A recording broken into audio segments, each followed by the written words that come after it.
दोस्तों, bull circle पर आपका स्वागत है। आइए आज के मार्केट का रिव्यू करते हैं हमेशा की तरह, और कल निफ्टी और बैंक निफ्टी कैसे कामकाज कर सकते हैं इसको समझने की कोशिश करते हैं। तो इससे पहले कि मैं आपको चार्ट पर लेकर जाऊं, मैं आपको पहले श्री अनिल सिंघवी जी की आज की राय भी दिखाना चाहता हूं। मैंने आज फिर उनको सुना, मुझे लगा कि शायद आज फिर इनको दोबारा आपको सुनाना चाहिए। आइए सुनते हैं।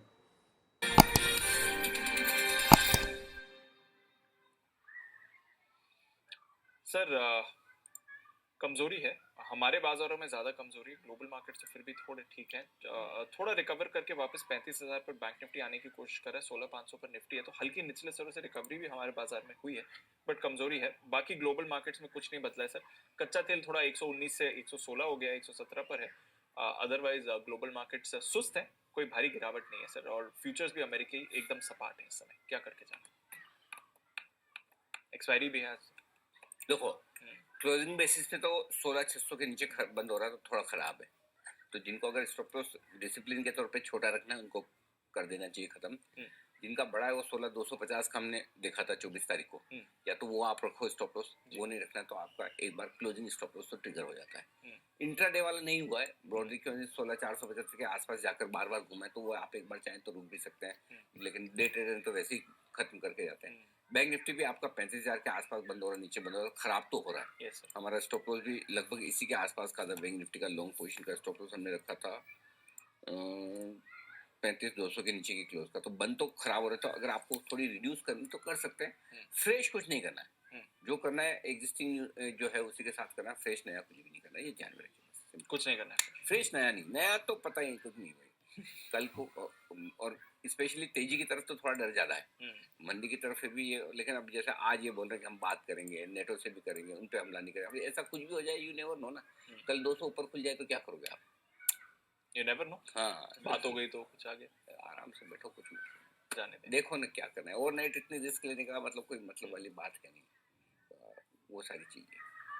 अच्छा सर, स्कॉट सर जरा एक बार और पुल अप। तो देखिए, जैसे मैं आपसे हर बार कह रहा हूँ वही मैं आपसे, ये श्री अनिल सिंघवी जी भी कह रहे हैं कि अभी जो मार्केट है उस मार्केट में आप आगे की पोजीशंस मत बनाइए, कुछ व्यू बना के मत जाइए, कुछ बायस बना के मत जाइए। आप ट्रेडर हैं, आप डेली बेसिस पे ट्रेडिंग करिए।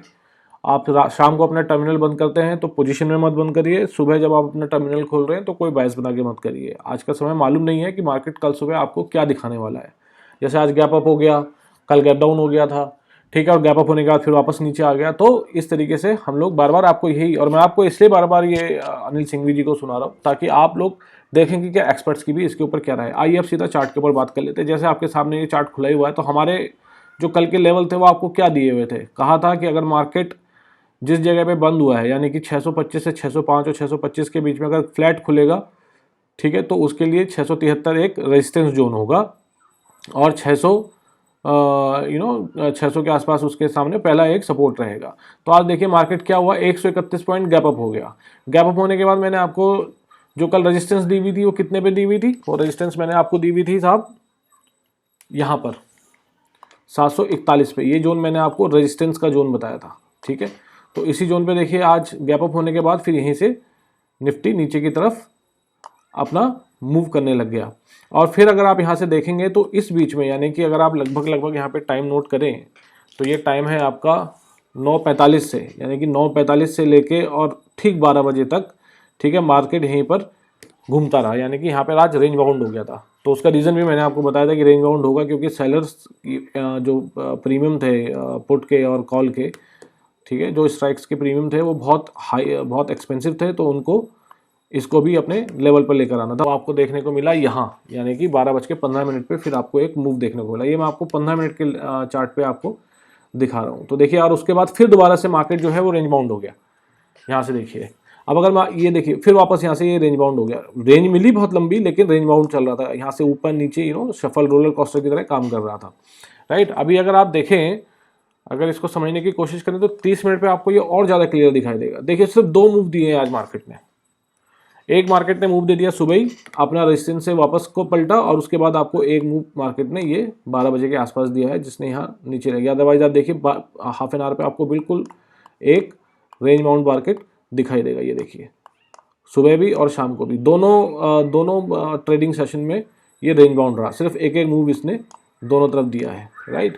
तो अब आइए देख लेते हैं कि कल का मार्केट क्या हो सकता है। तो यानी कि आज के हमने जो लेवल दिया था लगभग उन्हीं लेवल्स के ऊपर रहा। हमने आपको स्पेसिफिकली बोला था साहब ये लेवल बहुत इंपॉर्टेंट है, इस लेवल को अगर टूट के निकलेगा तो आपको एक अच्छा मूव दे के जाएगा जो आपको 356 तक लेके जाएगा। लेकिन ये लेवल भी आज भी मार्केट ने इसको सस्टेन कराया, रिस्पेक्ट कराया, जो कि 503 से लेके 484 के बीच में था। ये 481 लगा हुआ अभी है, ठीक है। आइए अब कल की बात कर लेते हैं कि कल बाजार कैसे काम काज कर सकती है। तो कल के लिए आप देख ही रहे हैं, मैंने ऑलरेडी इसमें इतनी सारी ट्रेंड लाइन लगाई हुई है, अभी तक कुछ भी इसमें से ब्रीच नहीं हुआ है। तो हमारे जो लेवल रहेंगे वो एज इट इज यही रहेंगे। एक लेवल हमारा रहेगा, अगर फ्लैट ओपनिंग होती है 508 पे है, 540 550 हो गया, अगर फ्लैट ओपनिंग होती है तो आपका 612 एक पहला रेजिस्टेंस रहेगा, ठीक है। ये वाला भी लेवल आपका रेजिस्टेंस, अगर इसके बीच में खुला तो एक रेजिस्टेंस आपका ये है। 481 बहुत इंपॉर्टेंट रेजिस्टेंस है, अगर सपोर्ट है, सॉरी, अगर इसके नीचे कहीं पे भी एक 15 मिनट का कैंडल क्लोज हो गया तो वो आपको पहले 410 और उसके बाद 356 भी दिखा सकता है। 356 कल की ही डेट में दिखा देगा अगर आपको उसने यहाँ क्लोजर दे दिया तो। और अगर ज़्यादा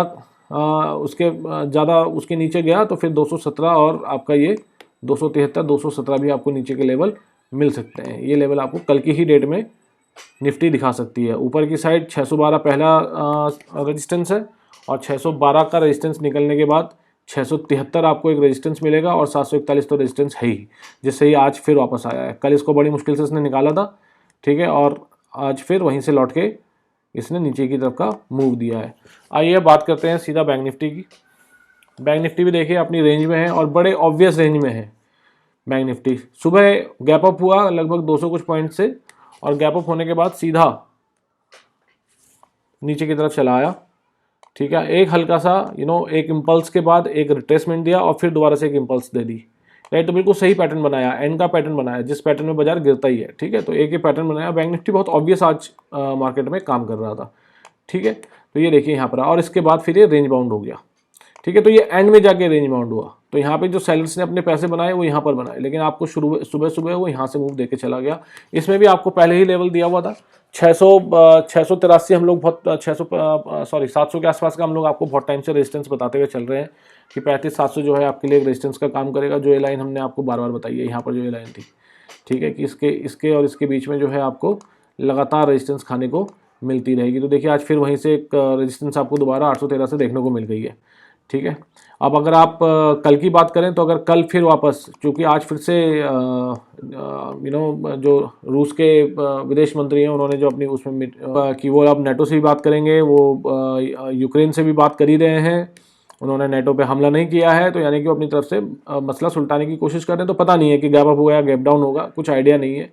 लेकिन अगर आप अपने बाजार को देखें तो हमारा बाजार हमको क्लियर कट एक इंडिकेशन दे रहा है कि मैं बहुत खतरनाक जगह पे खड़ा हूं, और अगर मैंने ये लेवल निकाला तो मैं आपको नीचे के बहुत तगड़े लेवल दे के जाने वाला हूँ। मैं स्केरी लेवल देखना चाहते हैं तो आप इसको डे चार्ट पर एक बार देखिए, या आप इसको वीकली चार्ट पर एक बार देखिए। ये देखिए, ये वीकली चार्ट पर है दोस्तों। वीकली चार्ट पे ये अपने नीचे के सपोर्ट पे है। नीचे के सपोर्ट में से अब इसके पास कल के लिए यानी कि 4 मार्च के लिए जो इसका ये जो चल रही है आपकी जो लाइन चल रही है, ये एक वीकली सपोर्ट चल रहा है, ठीक है। अब अगर ये कल इसको नीचे क्लोज कर देता है तो यकीन मानिए आप 35,000 के लेवल भी बैंक निफ्टी में देख सकते हैं।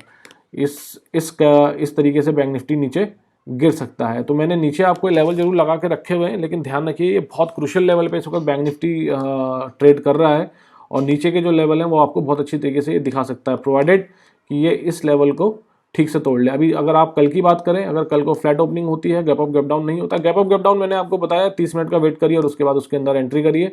अगर नहीं होता है gap up gap down, flat opening होती है, तो पहला जो इसको सपोर्ट रहेगा, जैसे कि आप देख ही रहे हैं 959 पे हुआ है, तो 897 100 पॉइंट नीचे का आप इसका इस वाले पॉइंट पे आप हमेशा ध्यान लगा के रखिएगा। पहला सपोर्ट इसका 768 के नीचे डेली बेसिस पे मैं अगर आपसे क्लोजर की बात कर रहा हूँ, अगर इसके नीचे क्लोज हो गया 768, फिर 34,583 और 34,389 भी ये आपको दिखा सकता है। और अगर कल की डेट में दोस्तों इसने आपको इस लेवल के नीचे कहीं क्लोजर एक दे दिया, कल डेली बेसिस पे अगर ये पोजिशनल बेसिस पे अगर क्लोजर हो गया, तो फिर आपको और नीचे के टारगेट यहाँ पे देखने को मिल सकते हैं, और इसकी रेंज लगभग 2000 से लगभग 4000 पॉइंट डाउन की हो सकती है। बहुत बड़ी बात नहीं होगी।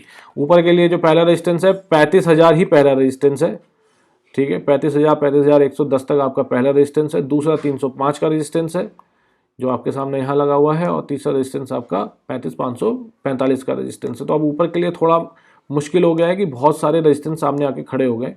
ठीक है, आप एक चीज़ और ध्यान रखिएगा कि जो रूस के मार्केट हैं, जो रशियन मार्केट्स हैं, वो सारे के सारे क्लोज हैं। ठीक है, सारे रशियन मार्केट्स क्लोज हैं, उनका सिर्फ एक ETF चल रहा है, और वो जो ETF है वो 70% डाउन है। ठीक है, 70% का उसमें डाउन है जो ETF है। तो आप ये ध्यान रखिएगा कि जिस दिन वो खुलेगा उस दिन उनका मार्केट जो RT होगा वो कितना नीचे जा सकता है और वो क्या आपको दिखा सकता है। तो अगर आप इससे देखें तो आपको समझ में आ जाएगा कि यूरोपियन मार्केट्स के साथ क्या होने वाला है। हाउएवर अभी जो यूएस के मार्केट्स हैं और जो यूरोपियन यूनियन के मार्केट्स हैं वो अभी सस्टेन कर रहे हैं और एक जगह पे रुके हुए हैं। ठीक है, डाउनफॉल भी नहीं दे रहे हैं, जैसा हमारा निफ्टी भी डाउनफॉल, या बैंक निफ्टी कहाँ डाउनफॉल दे रहा है जिस हिसाब से अभी ग्लोबल न्यूज़ चल रही है। ठीक है, तो हमारे यहाँ पे भी अगर आप देखेंगे तो FIIs की रेगुलर बेसिस पे बिकवाली चल रही है, लेकिन बावजूद उसके जो मार्केट है वो कहीं ना कहीं यहीं कहीं सस्टेन कर जा रहा है। देखिए, हर बार गैप डाउन हो रहा है तो ऊपर को चला जा रहा है, आज गैप अप हुआ तो ऊपर नीचे को आ गया। ये डेली का है, ये सिनेरियो डेली का है, लेकिन बहुत तेज आपको मार्केट में मूवमेंट भी नहीं मिल रही है जैसे कि लोग यहाँ पे एक्सपेक्ट कर रहे थे। उम्मीद करता हूँ कि आपको ये एनालिसिस से लेवल समझ में आए होंगे। कुछ सजेशन के लिए आप मेरे को कमेंट्स में लिख सकते हैं। ठीक है, आज के लिए इतना ही। धन्यवाद, नमस्कार, जय हिंद।